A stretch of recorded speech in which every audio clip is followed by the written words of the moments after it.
We're going to be talking about what we're terming as taboo. We do not talk about it, but it is happening. And this is in regard to gender-based violence in our schools. And since the children are on for midterm, as a parent and a guardian, in the highly unlikely event that it happens, that your child actually is abused in school, what are the symptoms? What are the signs you need to look out for? And how do you seek redress? That's the conversation tonight, and we welcome your feedback. You can get us on Twitter at KBC Channel 1. My Twitter handle is at Manyara. To take us through this conversation is none other than Karira, who is a teen youth mentor. Thank you very much for making time to be here with us. Now, what is the status report when it comes to matters of gender-based violence in our schools? As we have just said, it's a taboo. Nobody wants to talk about it, but it's happening on the ground. And that's why we are hearing children that are committing suicide, because they have gone, they have been abused, they have been battered, and they just want to keep quiet. And they're talking at a very appropriate time where we have first years. There's the former ones that have gone into school, now they have come home for midterm. And what I want to encourage the parents is to forget about anything ever being a taboo. It's no longer a taboo, it is happening. So the parent will ask 3 questions. How was it in the term? The child may not answer or may answer. How was it in the term? Yes. Let me interject. There are three steps, just so that we can put also this into perspective with our viewers. We also want to chime in this conversation. Tell us your experience. If you're a parent or a guardian, have you asked these 3 questions that you're going to be putting into perspective, and what were the answers that you received from a child? Then maybe we might arrest a situation that is bound to have a mark in their lives going forward. To you. Good. How was it that part of the term? How is it going, and how do you foresee it going? If you see your child getting withdrawn from that conversation, you have to think twice. And I normally advise we parents to have eyes that are going to hear, because children may have been done things and have been told to shut up. And of course, parents, we don't want to listen. We shout back at them, so they cow back. So you have to apply that eye that I call eyes that are hearing. Our parents had eyes that could talk, so that you are able to engage your child. And now that the children have come home for midterm, and we know that bullying happens in school, and not only in schools, but also at home, among siblings, and even we parents, we are fighting, and children will see, children will learn, children will hear, children will copy. So as you ask your child that question, make sure that you're so connected with them. You're so connected with them that you're able to feel even what is not spoken. When you're connected with anybody, then you can be able to correct them. Unfortunately, we tend to want to correct all through. And the big question they'll ask is, ulikuwa unabuliwa, who are you?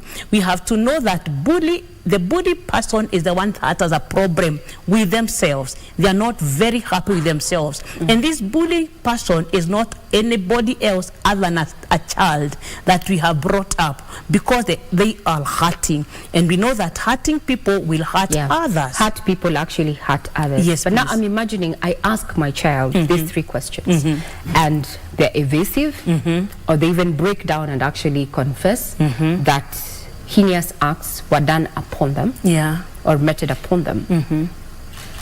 As a guardian and a parent, I think that's the worst nightmare a parent or a guardian would be going through. But then, how do we seek redress? It's a very good nightmare, because at least you are somewhere. Because when the child was in school, they were wondering, what do I do when I get home?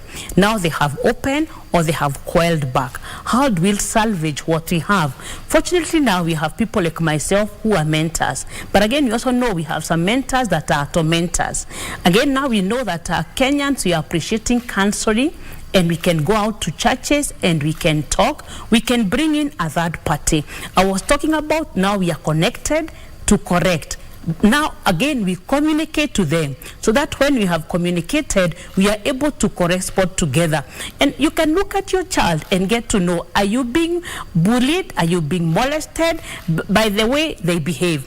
If the child, as they were going to school, they were excited, even as when they were coming home, they were excited, but now it's a Sunday evening. They are like in a dream. They don't want to go back to school. You have to ask yourself why. And it is even worse, Regina, when you return your child to school and they break down into tears. Or anybody that had stopped bedwetting And then all suddenly they have started again bedwetting. You have to know there's abuse that is happening. What we need to do is get what the teenagers will say, na kufeel. We have to start feeling our children even when emotionally they are not talking to us. Yes. And that is very difficult, especially when it comes to teens, because teens are more reserved. They're still oscillating between childhood and adulthood. It's a mixed bag of several bones in there. But then how do we get them to the forefront to trust? Because we've been taught as parents, you're actually told you need to apply tough love. But then at this point, is it time to apply tough love or love and a listening ear? If you have not had the tough love as they were growing, because a teenager did not wake up today, become a teenager, you grew all together. If you have not been growing all through, you have to use other tactics of coming into their space and just ask a vague question. How was it in school? Anybody got bullied in school? Who are your friends? And what are your marks telling us? So that now you can have the confidence of the child. But again, we have to make sure that our children enjoy our safe space at home. They have to realize that home is the best place to learn into, and not only to learn into where they can get a solution. But again, now we also know that everybody has stress, even as tomorrow we are saying what happens now. So we have to make sure we understand who a child is. And in life, a child will always admire 5 things. They want to have fun. As they have fun, they also have lies. And if you are not careful, lies will grow up with our children. They also love dramas. They love copying each other, and they want to have fashion. So even as they are telling us they are being bullied, you have to apply what I said earlier, eyes that will hear. But again, now you also need to understand your child. Walk into their room, a teenager, they'll slam the doors. As they slam the doors, you have to apply humor. As you parent, you have to be very humorous, so that now even as they are annoyed, you'll be able to dig below the skin or the mask that they are wearing. But again, you have to tell them, people do not get bullied because they are weak. They are bullied because you have a problem in that person that is bullying them. Because we looked at it like it's a taboo. But because it is happening, it's no longer taboo. We have to tell them, can you speak to your teacher in case it happens? Now you're assuming it has not happened. You tell them, can you speak to your teacher? And they'll say, I'm not very good a friend to that class teacher. This is the teacher in charge of CU, CA, and guidance and counseling, so that you can show them avenues of the same. But again, now we don't want to forget that we have toddlers also that are being bullied. And we know that a child that is only 2 years old, they'll be able to sing happy birthday to me. So you have to now empower her, to enable her to defend herself by telling her nobody should smack you, nobody should look at you with bad eyes. The 2-year may not be able to understand that, but by the time they are getting to 3 years, they know they know their boundaries. You give them a toy, they are so possessive with it, so that you can now tell them, this is who you are. As you're growing up, nobody should do that to you. But again, now even as we talk that, it's not on a bully. We know there is sexual harassment, they are being molested, they are being defiled in the comfort of our home. So that now as a child is growing up, we are protecting them. By what we are telling them, we are preparing them, we are preventing them, so that we shall not regret as we repair. And I normally sum it with 12 gates, where we tell them they have eyes, they have a nose, they have a mouth, they have ears, they have their breast, they have their heart, they have their navel, they have their private part, and the private part behind, and the legs, and the skin and the heart, so that they can get to know, this is who I am. But again, now when we come to teenagers, they have their items in school.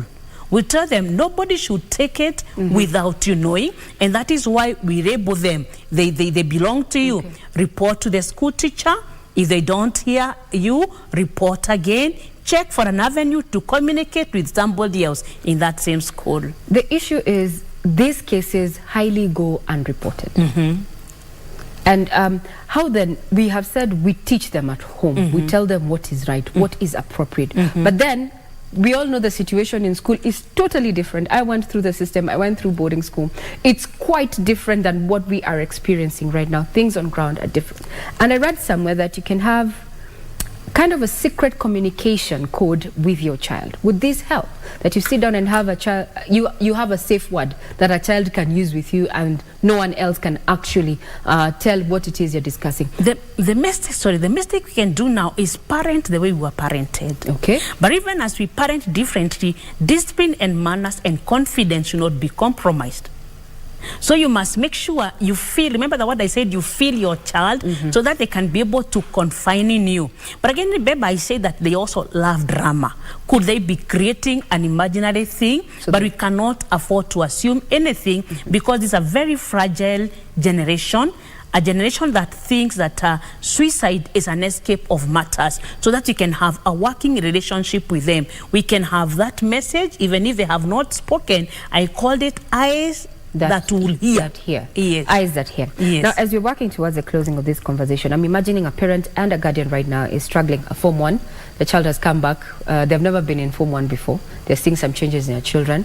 And we've already highlighted the questions to ask. Now, in the event that actually their child went through one form of abuse or another, how then do we, increase their capacity to get their children off this trauma, this space?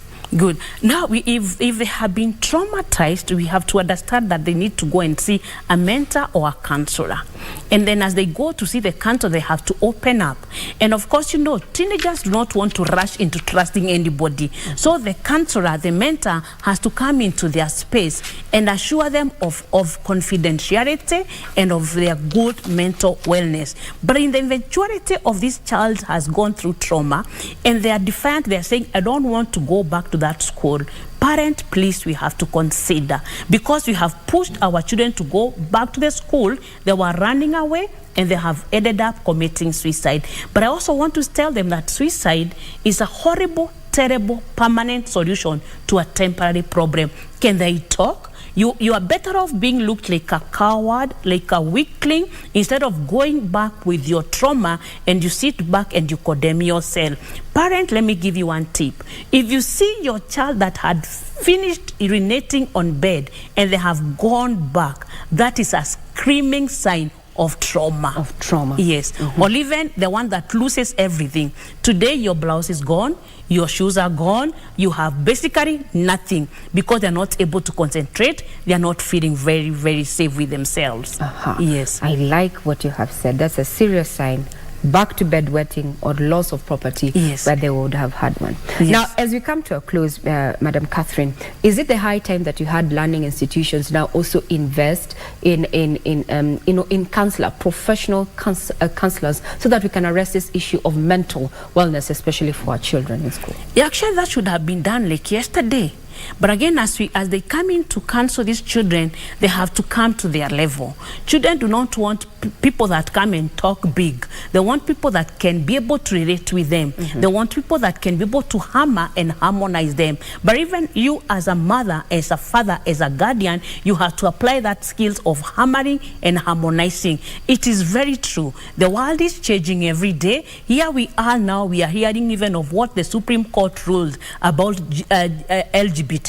So we have to do a forthright, open talk to our children, even as we counsel them, as we talk to them. And what I call out to every parent there is to be a hot parent. Even with that counseling, with that mentoring, be a hot counselor, a hot mentor. HOT is an acronym where you're very honest, where you're very open, and where you're very truthful with the children that you're talking to at any given time. Indeed, I like that. A challenge tonight as a parent and as a guardian from our speaker tonight being none other than Karira, who is a teen and youth mentor. A challenge to all of us who are parents is that we have to be hot. I do not necessarily mean in how you appear, in how you dress, but you have to be an honest, open, and truthful parent where candid matters are concerned, especially now that we have been given this opportunity to bring up children who are going to shape the future of worlds and generations to come. We've been having this conversation right here on KBC Channel 1. Thank you very much for your feedback. And I want to leave this set tonight before I leave, actually, I would want to say thank you very much, ma'am, for your time. You're most welcome. But now